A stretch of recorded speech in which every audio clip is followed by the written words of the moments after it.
Hujan turun rintik-rintik di Dusun Sumber Rejeki, Lampung Selatan. Langit kelabu seperti menahan beban yang tak terucap. Di ujung jalan tanah berlumpur, sebuah truk tua berwarna hijau lumut terparkir diam di bawah pohon ketapang.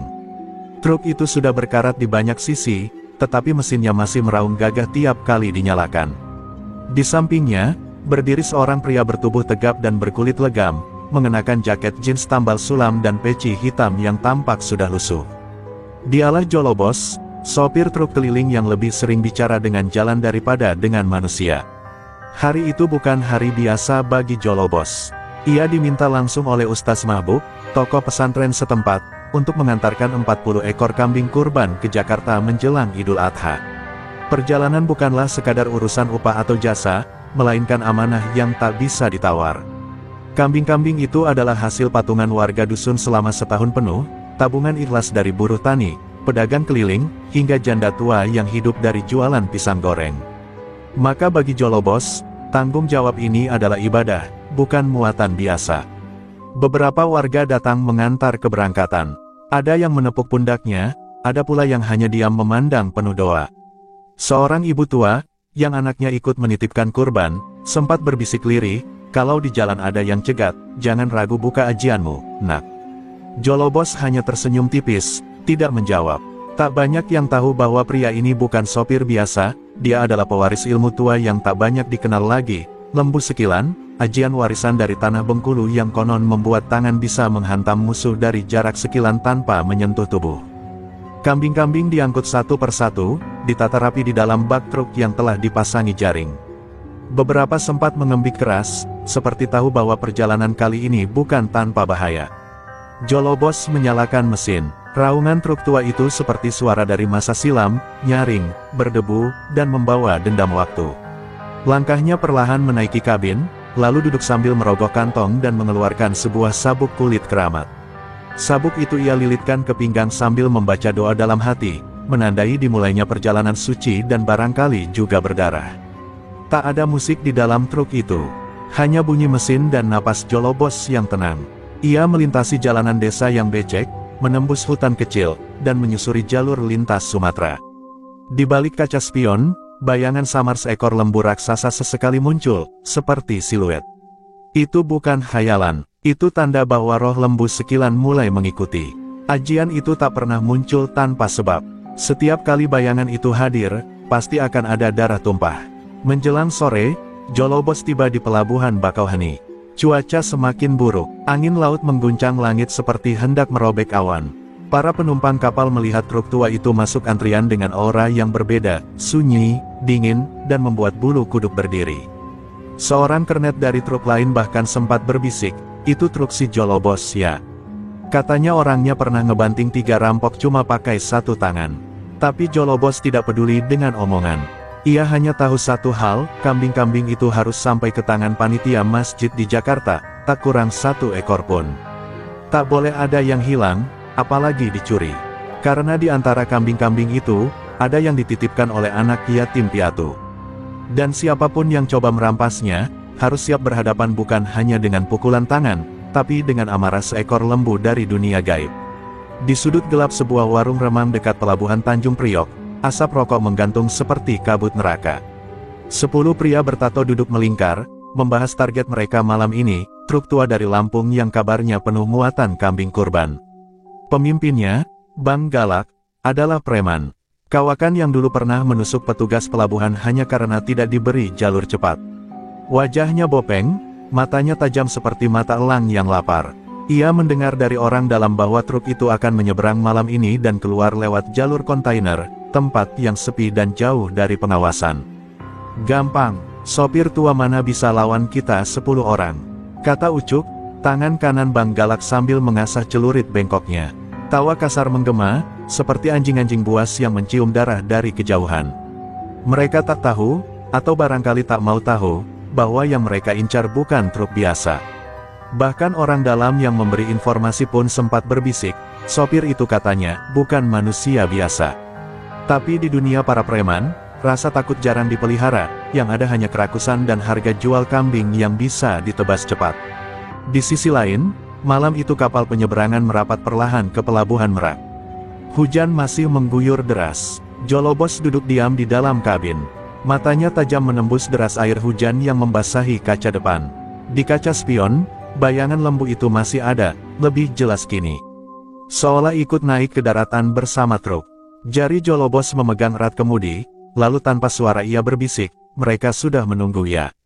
Ucapan itu seperti dialog dengan sesuatu yang tak terlihat.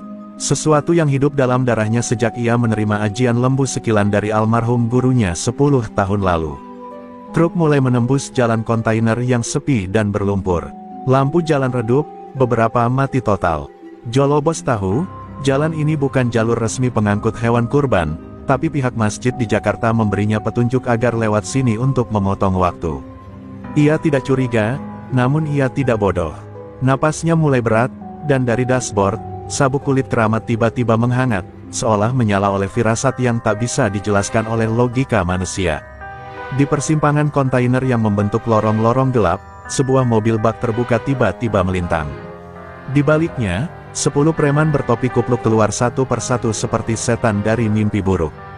Wajah mereka tak asing bagi Jolobos, jenis wajah yang pernah ia temui ketika mengangkut hasil kebun dan sempat dirampok di jalur Bengkulu. Tapi kali ini mereka salah pilih lawan. Ia tahu malam ini bukan soal bertahan, ini soal menjaga amanah atau menguburkan harga diri. Kambing-kambing itu buat siapa, Bang? Buat pasar gelap atau buat hidup anak yatim? Jolobos bicara pelan sambil turun dari kabin.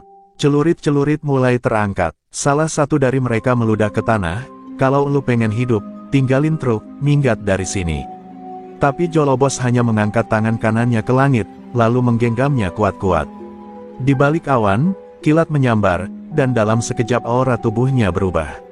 Dari lelaki biasa menjadi bayang-bayang kekuatan kuno yang memancar dari tanah leluhur. Bang Galak tersentak. Ia melihat sesuatu di mata Jolobos, tatapan seekor lembu yang siap mengamuk, mata merah yang seperti menyala. Tapi egonya terlalu besar untuk mundur. "Gas!" teriaknya. 10 preman bersenjata tajam menyerbu dalam gerakan serentak, tanpa tahu bahwa yang mereka serang bukan manusia biasa. Disinilah malam Tanjung Priok mulai mencatat sejarahnya, sebuah pertarungan tak seimbang yang takkan dilupakan oleh siapapun yang sempat mendengarnya. Dentuman pertama terdengar seperti suara besi yang dibanting ke batu. Seorang preman melompat lebih dulu, mencoba menebas Jolobos dari samping.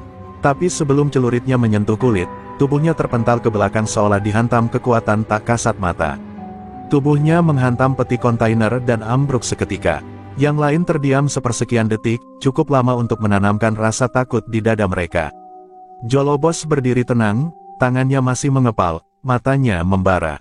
Seperti bara api yang baru ditiup. Bang Galak meludah ke tanah. "Main dukun ya lu," teriaknya. Tapi Jolobos tidak menjawab, ia hanya maju selangkah. Setiap langkahnya menimbulkan gema aneh, seolah bumi sendiri mendukungnya. Tubuhnya tampak memancarkan kabut samar. Itulah manifestasi lembu sekilan, ajian kuno yang membuat ruang di sekeliling penggunanya seolah jadi medan gaib.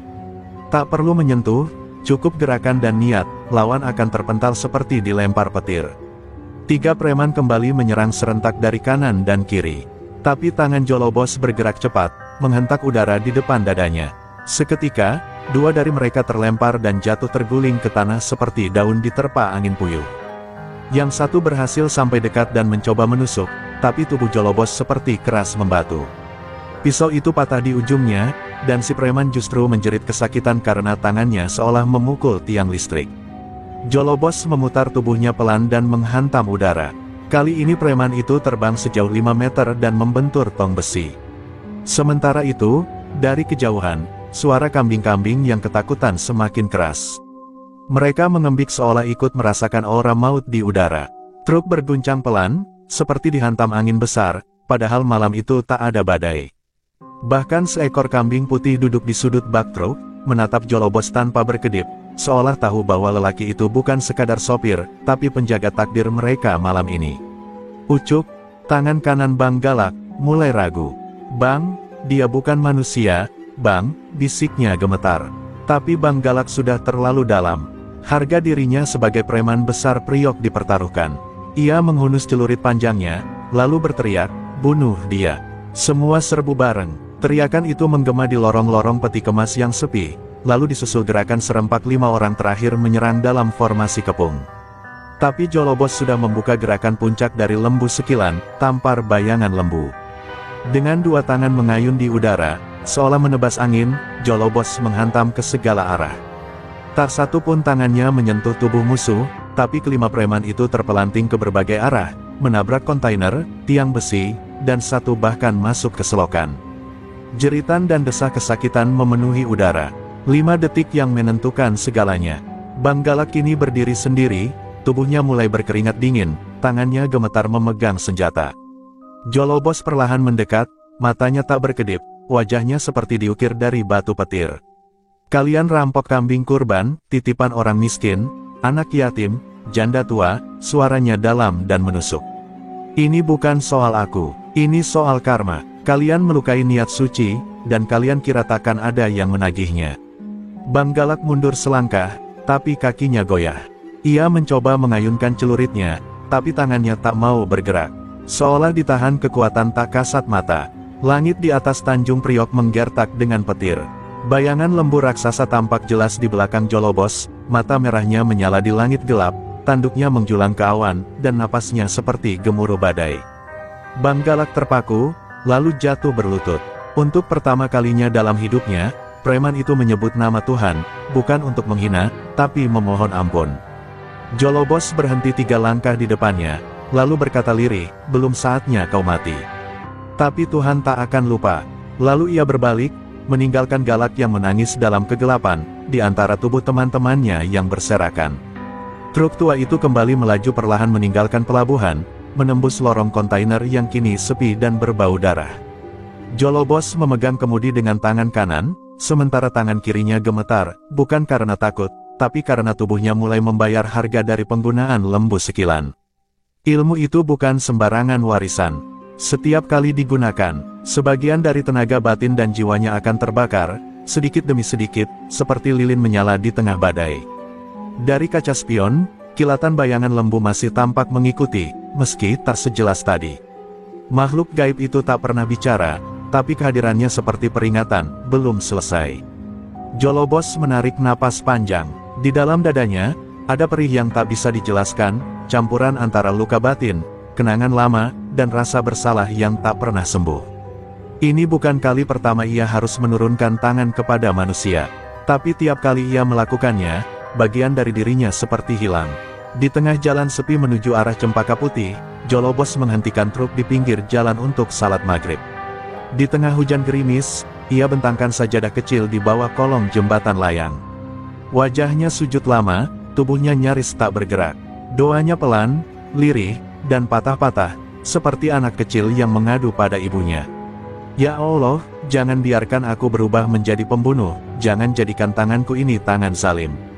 Usai salat, ia duduk sejenak menatap langit. Jakarta kini tampak seperti kota luka yang diam-diam meneteskan air mata. Lampu-lampu kendaraan berkelebatan di kejauhan, tapi hati Jolobos tetap sunyi.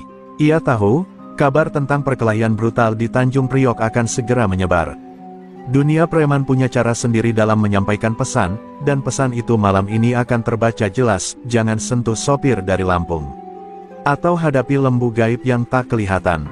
Namun musuh yang sebenarnya belum datang. Di tempat lain, di sebuah ruangan mewah penuh layar CCTV dan asbak kristal, seorang pria bertubuh tambun sedang menonton rekaman dari drone ilegal. Namanya Kobar Ceking, raja logistik gelap yang menguasai pergerakan barang ilegal dari pelabuhan hingga pasar induk. Ia menyaksikan sendiri bagaimana satu orang menjatuhkan 10 preman elitnya dalam hitungan menit. Tangannya menggenggam cerutu, matanya menyipit. Siapa lu, Jolobos? Dan apa itu, bayangan sapi gila di belakang lu tadi? Kobar tak pernah percaya pada hal mistis. Tapi malam itu, ia tahu ini bukan urusan biasa. Ia lalu memanggil tangan kanannya, Yayan Benggala, bekas jawara MMA yang sekarang jadi algojo pribadi. Besok pagi, lacak dia. Buntuti sampai dia nyerah. Tapi jangan bunuh dulu. Gue pengen kenal lebih dekat sama sopir dari neraka ini, katanya dengan senyum setipis silet. Yayan mengangguk, tanpa sepatah kata. Baginya, manusia seperti Jolobos hanya target. Entah punya ilmu atau tidak, semua bisa dilumpuhkan dengan senjata yang tepat. Sementara itu, Jolobos kembali ke truk. menggenggam kemudi dengan tangan yang masih terasa nyeri. Ia melihat sejenak ke arah langit yang mulai cerah, lalu berbicara pelan, seolah bicara pada truknya sendiri, "Belum selesai ya, Bolot, masih panjang jalan kita." Truk itu meraung pelan, seperti menjawab. Kambing-kambing di belakang kini lebih tenang, seolah ikut mengerti bahwa perjalanan mereka belum bebas dari bahaya. Di tengah jalan kota yang terang oleh lampu dan gelap oleh niat jahat, satu truk tua kembali melaju membawa amanah dan dendam yang mulai diburu. Fajar menyingsing pelan di atas langit Jakarta, tapi udara terasa berat, seperti ada kabut yang tak terlihat menyelimuti kota. Di balik sejuk pagi, ada gerakan-gerakan diam yang mulai mengincar. Yayan Benggala, pria tinggi berleher kokoh dan bertato ular melilit dada, sudah bersiap sejak subuh. Ia menaiki motor gede custom tanpa plat, meluncur dari gudang tua milik Kobar Ceking dengan satu tujuan, membuntuti truk tua dari Lampung yang semalam menebar teror di lorong kontainer. Di punggungnya, ia membawa senjata istimewa, tombak pendek baja hitam, warisan tangan kosong dan kejam dari dunia bawah tanah Asia Tenggara. Sementara itu, Jolobos kembali menjalankan truk Bolot, perlahan menuju daerah Rawasari, mendekati titik penyerahan kambing. Ia sempat berhenti sebentar untuk membeli roti sobek dan teh kotak di warung kecil. Saat ia turun, si penjual warung memandangnya dengan tatapan aneh, lalu berbisik lirih, "Bang, wajah abang masuk grup was sopir-sopir subuh tadi, katanya abang habisi 10 orang priok." Jolobos hanya menatap kosong, lalu tersenyum tipis. "Yang saya habisi bukan orang, tapi niat buruk," jawabnya lirih. Kemudian ia masuk kabin lagi, menyantap roti sambil mengatur napas. Di kejauhan, dari atap ruko kosong, Yayan mengintai dengan teropong. "Diem aja dia, nggak kayak orang punya ilmu," gumamnya sinis. Tapi instingnya, sebagai pemburu manusia profesional, memberi peringatan, ada aura aneh dari pria itu. Bukan sekadar ilmu, tapi kehadiran lain yang menyelimuti. Yayan tak percaya hal mistis, tapi 2 preman kecil semalam ditemukan dengan luka dalam yang tak bisa dijelaskan dokter. Bahkan ada yang matanya buta permanen karena mengaku melihat bayangan sapi sebesar rumah. Saat truk mulai bergerak lagi, Yayan mengikuti dari belakang. Tapi Jolobos tahu, ia tidak menoleh, tidak melihat spion, tidak melakukan manuver aneh, namun ia tahu. Naluri seorang pemilik ajian tingkat tinggi bisa mencium niat jahat seperti mencium bau bangkai di udara. Ia memejamkan mata sebentar sambil mengusap sabuk kulitnya. Dalam sekejap, suara lembu kembali terdengar dalam kepalanya. Bukan mengaum, bukan mengamuk, tapi menggertak, memberi peringatan akan datangnya bahaya dari arah belakang. Di jalan layang arah Salemba, Yayan mulai menyempitkan jarak. Tangannya meraih tombak pendek dari punggungnya. Dalam hitungan detik, ia akan melemparnya langsung ke ban belakang truk, berharap membuat kendaraan terguling. Tapi saat tangan itu terangkat, tubuhnya malah kaku. Pandangannya tiba-tiba gelap. Dalam detik yang ganjil itu, Yayan melihat, seekor lembu raksasa menoleh dari dalam kaca spion truk dan menatap langsung ke arah jiwanya. Bukan imajinasi, bukan ilusi, tapi tatapan dari makhluk yang tak berasal dari dunia ini. Motor Yayan oleng, ia hampir jatuh. Jantungnya berdetak kacau, tombak terlepas dari tangannya dan jatuh ke jalan. Dengan napas terengah, ia menarik motor ke pinggir. Matanya masih menyisakan sisa cahaya merah yang ia lihat dalam tatapan lembu tadi. Ia bukan orang yang mudah takut, tapi kali ini, ia tidak tahu sedang memburu manusia atau makhluk gaib. Dari jauh, truk Jolobos tetap melaju tenang. Seolah tak terjadi apa-apa, tapi di balik kaca gelap kabin, Jolobos mengusap dada kirinya. "Darahku sudah ditandai, mereka tak akan berhenti." Ya, sesaat kemudian, Jolobos menerima telepon dari panitia masjid. "Pak Jolobos, mohon maaf, ada kendala. Tempat penampungan kambing di Rawasari diganggu ormas lokal. Mereka minta jatah. Kami takut terjadi apa-apa." Jolobos menarik napas berat. Matanya menatap langit Jakarta yang mulai mendung. "Saya yang akan bawa kambing-kambing itu ke lokasi akhir. Titip doa saja," jawabnya sebelum mematikan ponsel. Perjalanan belum selesai, bahkan baru dimulai. Awan hitam menggantung rendah di atas Rawasari ketika truk Bolot memasuki gang sempit menuju titik distribusi kambing kurban. Jalan itu seharusnya sunyi dan ramah, tapi pagi itu tampak mencekam. Di ujung gang, sekelompok pria berbadan besar dengan seragam ormas tak resmi berdiri melintang. Mereka membawa pentungan, rantai besi, dan tatapan yang tak asing bagi Jolobos, tatapan orang-orang yang menjadikan teror sebagai mata pencaharian. Salah satu dari mereka melangkah maju, lelaki gempal dengan kepala pelontos dan topi miring. "Woi, truk, berhenti dulu, ini wilayah kita, setiap kendaraan bawa ternak masuk sini, setor dulu. Kita yang jaga keamanan lingkungan." Suaranya membentak keras, tapi Jolobos tetap tenang. Ia mematikan mesin truk perlahan, lalu turun dari kabin dengan wajah datar. Pria-pria ormas itu langsung menggertak lebih keras saat melihat Jolobos hanya sendirian. Namun Jolobos tidak gentar, ia berdiri menghadap mereka seperti batu karang di tengah gelombang. "Kambing ini bukan barang dagangan. Ini titipan dari umat, untuk kurban, anak yatim, janda, orang-orang yang makan daging setahun sekali. Kalian sentuh, berarti kalian menginjak doa-doa mereka." Suaranya pelan, tapi menggetarkan. Tapi seperti yang ia duga, pemimpin ormas itu tertawa. "Udah sering dengar ceramah begitu, Bang. Tapi Jakarta ini bukan tempat dongeng. Di sini yang kuat yang berhak." Beberapa orang ormas mulai maju, mengelilingi Jolobos dari berbagai sisi. Tangannya mulai mengepal, kabut tipis kembali muncul di sekitar tubuhnya. Angin di gang itu berputar tak biasa. Salah satu kambing di atas truk mengembik panjang, seperti memanggil. Tanpa komando, seorang pria memukul Jolobos dengan rantai besi dari belakang. Tapi rantai itu seperti membentur tembok tak terlihat, lalu mental menghantam wajah si pemukul sendiri. Ia jatuh dengan darah mengucur dari hidung dan gigi patah. Lalu semuanya berubah. Gerakan Jolobos seperti bayangan, cepat, tak terlihat, dan menghantam dari arah yang tak terduga. Satu demi satu anggota ormas roboh. Ada yang menabrak tembok, ada yang terjerembab ke gerobak tukang bubur, ada pula yang tersungkur dan menggigil ketakutan tanpa tahu dari mana arah serangan datang. Pemimpin mereka kini berdiri sendiri, tubuhnya gemetar, matanya melebar menatap Jolobos yang kini berdiri tegak dengan sorot mata tajam. Di belakangnya, bayangan lembu muncul di dinding gang, kepala menunduk, siap menyeruduk.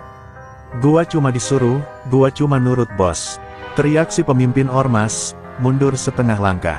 Jolobos menatapnya tajam. "Sampaikan ke bos lu, Jakarta ini boleh tempat orang berdosa, tapi jangan halangi urusan ibadah. Karena kalau langit sudah murka, bukan cuma satu preman yang akan tumbang, tapi seluruh kotanya bisa dikutuk," ucap Jolobos lirih namun menggelegar. Ia berbalik, masuk kembali ke truk, meninggalkan pria itu yang terjatuh berlutut sambil menangis dan memegangi lehernya yang seperti dicekik sesuatu tak kasat mata. Dari kejauhan, seorang anak kecil yang sedang mengintip dari balik pintu rumah berkata pada ibunya, "Bu, tadi kayak ada sapi besar banget bayangannya, tapi nggak ada wujudnya." Sang ibu hanya menggenggam erat tangan anaknya, menatap truk Jolobos yang perlahan menjauh. Mereka tak tahu siapa sopir itu, tapi mereka tahu satu hal, hari itu, seseorang telah menjaga martabat kurban dari kekotoran niat manusia. Dan Jakarta mulai berguncang, karena tanda lembu telah muncul lagi, tanda bahwa masih ada yang melindungi yang suci, dengan cara yang tak dimengerti dunia. Senja mengendap di langit Jakarta, tapi hati Kobar Ceking membara. Di ruang kontrol bawah tanah miliknya, layar-layar CCTV memperlihatkan reruntuhan reputasi, 10 preman tumbang di Priok, algojo andalannya Yayan Benggala kehilangan akal, dan kini pasukan ormas bayaran tergeletak malu di Rawasari. Semua dalam waktu kurang dari 24 jam. Satu orang sopir, satu orang anjing. Bentaknya sambil menghantam meja kaca hingga pecah. Asbak kristal beterbangan, cerutu mahalnya jatuh ke lantai, diinjak tanpa ampun. Kobar menatap rekaman ulang. Ia zoom ke wajah Jolobos. Sorot mata itu tidak biasa, bukan tatapan orang biasa yang marah. Tapi tatapan seseorang yang sudah berdamai dengan kematian. Itu bukan ilmu biasa, gumamnya. Di sebelahnya, Yayan masih terdiam, kedua tangannya gemetar meski tak terlihat jelas. Ia tak bisa menghapus bayangan lembu raksasa itu dari pikirannya. Kobar menoleh tajam, "Lu masih takut sama sapi, Yan?" Yayan menjawab pelan, "Itu bukan sapi, itu peringatan." Kobar tertawa dingin, lalu membuka lemari besi. Di dalamnya, tersimpan sesuatu yang hanya ia gunakan sekali dalam hidup, gulungan kulit manusia dengan tulisan mantra Jawa kuno, hasil rampasan dari seorang dukun pesisir selatan. "Kalau dia pakai ilmu, gua juga bisa balas pakai ilmu, tapi bukan ilmu putih, Yan. Ini ilmu kutukan." Ia membuka gulungan itu, dan seluruh ruangan terasa dingin. Lampu berkedip, bahkan CCTV mendadak mati sesaat. Gua undang dia ke neraka. Tapi di Jakarta ini, desis Kobar, matanya merah membara. Sementara itu, Jolobos sudah menurunkan kambing terakhir di masjid kecil dekat Senen. Panitia menyambutnya dengan air mata dan peluk haru. Mereka tak tahu apa yang terjadi sebelumnya, hanya melihat lelaki sederhana itu datang membawa hewan kurban dengan selamat. Jolobos duduk sejenak di tangga masjid, membuka bekal yang dibawanya sendiri, nasi bungkus dan telur dadar. Tapi sebelum sempat menyuap, sebuah motor matic berhenti di depan pagar. Seorang bocah kurir ojol turun tergesa membawa amplop hitam tebal. "Bang, titipan buat abang." "Nggak tahu dari siapa, disuruh kasih ke sopir truk dari Lampung," ujar si bocah. Jolobos membuka amplop itu. Di dalamnya hanya selembar foto dirinya sedang duduk di warung tadi pagi, dengan lingkaran merah di kepala. Dan di balik foto itu, tulisan tangan besar dengan tinta merah menyala, "Datang ke gudang Kalijodo, malam ini. Sendiri, atau orang masjid ini yang hilang besok pagi." Tak ada tanda tangan, tapi Jolobos tahu siapa yang mengirimnya. Jolobos bangkit perlahan, menyimpan foto ke dalam saku. Ia menatap langit yang mulai gelap, lalu berwudu di masjid, salat isya dengan tenang, dan berdoa lama sekali. Di dalam batinnya, ia bicara pada almarhum ayahnya, seorang dalang tua dari tulang bawang yang mewariskan ilmu lembu sekilan kepadanya. "Bapak, malam ini mungkin anakmu tidak kembali. Tapi darah ini, bukan untuk kalah. Ini untuk menebus semua yang pernah kita diamkan." Saat ia bangkit dari sujud terakhir, siluet lembu muncul samar di belakangnya, menunduk perlahan. Di atas truk bolot, Jolobos menghidupkan mesin. Jalanan menuju Kalijodo malam itu sepi, seolah Jakarta menahan napasnya. Langit merah, udara panas, dan di gudang tua dekat Kali Angke, Kobar telah menyiapkan perang paling kotor dalam sejarah dunia hitam Jakarta. Ia tidak hanya menyiapkan senjata dan preman, tapi juga ilmu gelap, kutukan yang menagih darah sebagai tumbal. Pertemuan ini bukan sekadar perkelahian. Ini duel antara dua dunia, ilmu yang menjaga, dan ilmu yang membakar. Gudang tua di Kalijodo berdiri angkuh seperti makam raksasa yang haus darah. Dindingnya dipenuhi coretan-coretan gaib, dan di tengahnya menyala lingkaran merah darah yang memancarkan hawa panas seperti neraka bocor. Kobar Ceking berdiri di ujung ruangan, mengenakan jubah hitam tanpa lengan, tubuhnya dililit raja-raja kutukan, dan matanya tak lagi seperti manusia. Di sekelilingnya berdiri 6 algojo tersisa, semuanya bertato, bersenjata, dan terikat oleh satu sumpah, malam ini, Jolobos harus dikubur hidup-hidup. Suara mesin truk bolot mengaum pelan di kejauhan, lalu mati. Sepi. Tak lama kemudian, langkah kaki berat menggema di aspal retak, menghantam malam seperti genderang perang. Jolobos muncul dari balik kabut, berjalan sendiri, tanpa senjata, tanpa pengawal.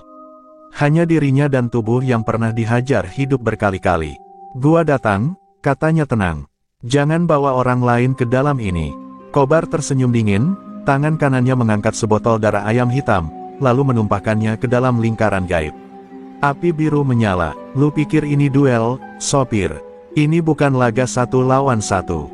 Ini penghabisan," ujar Kobar. Seketika, ke-6 preman menyerbu dari berbagai arah. Tapi Jolobos tidak bergerak. Saat serangan datang, tubuhnya menghilang.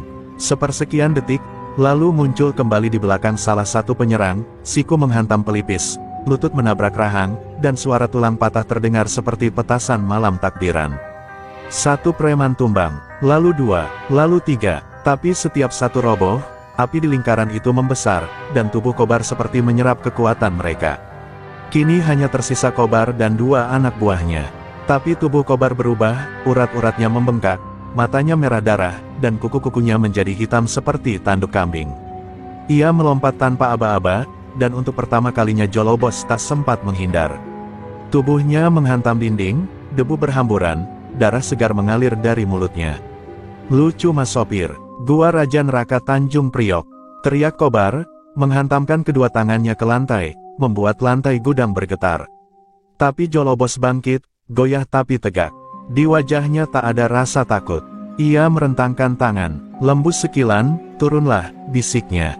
Dan saat itu, bayangan lembu raksasa turun dari atap gudang, menghantam tubuh Kobar hingga terpental ke ujung ruangan. Gema suaranya seperti auman gunung meletus. Kedua algojo sisa lari tunggang langgang, tetapi darah dari lingkaran kutukan menyeret mereka masuk ke tanah seperti ditelan bumi. Jolobos berdiri di tengah api dan debu, tubuhnya luka parah, tapi matanya menyala oleh kekuatan warisan yang tak ternilai, ilmu tua yang menjaga kehormatan, bukan membunuh demi kekuasaan. Kobar kembali berdiri, separuh wajahnya terbakar, tapi masih tertawa. Lu pikir lu bisa matiin kutukan ini? Nih, lihat. Ia menarik pedang kecil dari balik punggungnya, pedang dari tulang manusia yang telah dikutuk selama 7 turunan. Ia melemparkannya ke arah Jolobos. Tapi di detik terakhir, bayangan lembu menanduk pedang itu hingga meledak di udara, dan semburan energi hitam memecahkan jendela-jendela gudang. Tubuh Kobar terbanting keras, kali ini tak bangun lagi. Dari mulutnya, darah bercampur tanah hitam mengalir deras. Jolobos jatuh berlutut, nafasnya terengah. Gudang itu mulai runtuh, perlahan tapi pasti. Tapi sebelum ia bangkit dan pergi, ia menatap tubuh Kobar yang mulai membatu. Kau kalah bukan karena ilmu gua lebih kuat, tapi karena lu ngotori niat suci jadi alat pemerasan. Kurban bukan cuma daging, Kop, itu doa orang miskin. Dan doa itu, nggak bisa dibegal. Ia bangkit, memegangi rusuknya yang retak, lalu melangkah keluar dari gudang neraka yang kini runtuh perlahan, meninggalkan hanya debu, dan kenangan tentang malam di mana Jakarta disucikan sejenak oleh seorang sopir truk. Pagi itu, langit Jakarta seperti baru selesai menangis. Hujan semalam menyapu darah dan debu yang berserakan di Kalijodo. Di tengah reruntuhan gudang tua yang hangus dan hancur, petugas pemadam menemukan sesuatu yang membuat mereka diam membatu. Tulang belulang manusia dalam posisi duduk bersila, masih mengeluarkan asap tipis. Tidak ada mayat Jolobos. Tidak ada tanda kehidupan, tapi bau terbakar bercampur kemenyan masih menggantung di udara, seperti isyarat bahwa sesuatu yang gelap telah berakhir, atau mungkin baru saja dimulai. Namun dunia gelap Jakarta tak pernah tidur. Di sudut lain kota, dalam lorong bawah tanah bekas bunker era Belanda, 3 pria bertopeng bertemu dalam sunyi. Mereka bukan sembarang preman, mereka adalah sisa jaringan Kobar, orang-orang yang beroperasi di balik layar, penyedia senjata, penyuplai jimat, pemilik usaha hiburan yang jadi kedok perdagangan manusia. Kobar tumbang bukan karena kelemahan, tapi karena terlalu percaya kutukan. Kita tak boleh mengulang kesalahan itu, ujar salah satunya, suaranya serak, penuh dendam. Mereka menyebut dirinya Trisula Hitam, dan bagi mereka, kematian Kobar bukan akhir, tapi panggilan. Sopir dari Lampung itu bukan manusia biasa, tapi kalau dia masih bisa berdiri, berarti dia masih bisa dilukai. Di tengah ruangan, terbentang peta Sumatera Jawa, dan satu titik dilingkari merah, Desa Wei Uluan, tulang bawang barat.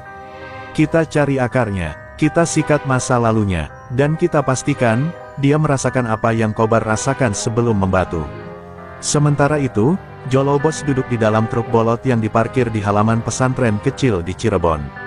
Luka-lukanya telah diobati oleh seorang kiai sepuh yang dulu pernah jadi sahabat almarhum ayahnya. Lembu sekilan bukan ilmu untuk membunuh, nak, tapi untuk menjaga. Kau telah melewati batas, ujar sang kiai. Jolobos diam, menatap ke langit yang cerah, tapi matanya masih suram. Ia tak menyesali apa yang ia lakukan, tapi dalam hatinya mulai tumbuh keraguan, sampai kapan darah harus dibayar dengan darah. Dalam tidurnya malam itu, Jolobos bermimpi didatangi ayahnya, sang dalang yang dahulu mewariskan ilmu lembu sekilan. Ilmu ini bukan milikmu selamanya, Le. Kelak, kau harus meletakkannya, atau kau akan dikutuk menjadi bayang-bayang lembu itu sendiri. Kau harus memilih, menjadi penjaga, atau menjadi penjagal. Saat ia terbangun, peluh membasahi tubuhnya, dan suara azan subuh memecah sunyi. Tapi dalam hatinya, suara sang ayah masih berdengung, dan angin dari arah barat membawa bau tanah kelahirannya. Esoknya, saat Jolobos hendak meninggalkan pesantren, seorang santri kecil berlari membawa kabar, "Bang, ini surat dari Lampung." Surat itu tak ditandatangani, hanya tertulis, "Desa Wei Uluan tidak aman lagi. Rumah lama bapakmu dibakar. Kami butuh kau pulang." Dadanya langsung sesak. Ia tahu siapa yang mengirimnya. Trisula Hitam telah bergerak. Mereka bukan cuma ingin membalas, mereka ingin memutus akar.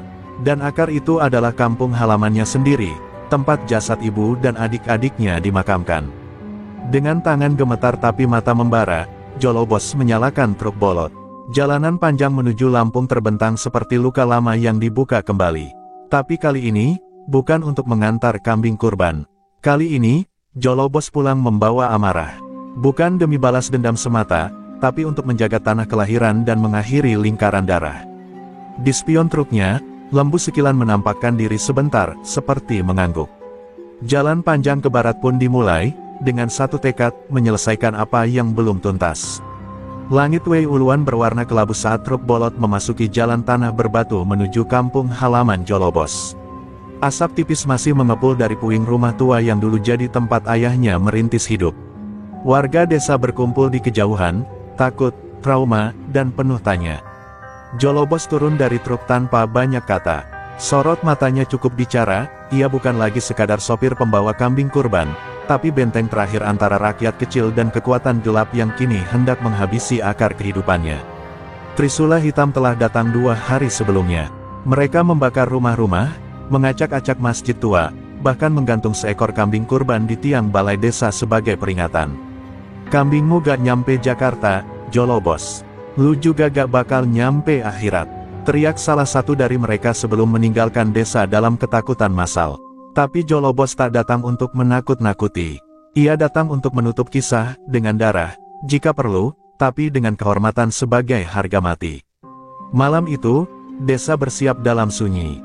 Para lelaki tua membaca doa, anak-anak disembunyikan di ruang bawah tanah, dan Jolobos duduk sendiri di batu besar dekat kuburan ayah dan ibunya.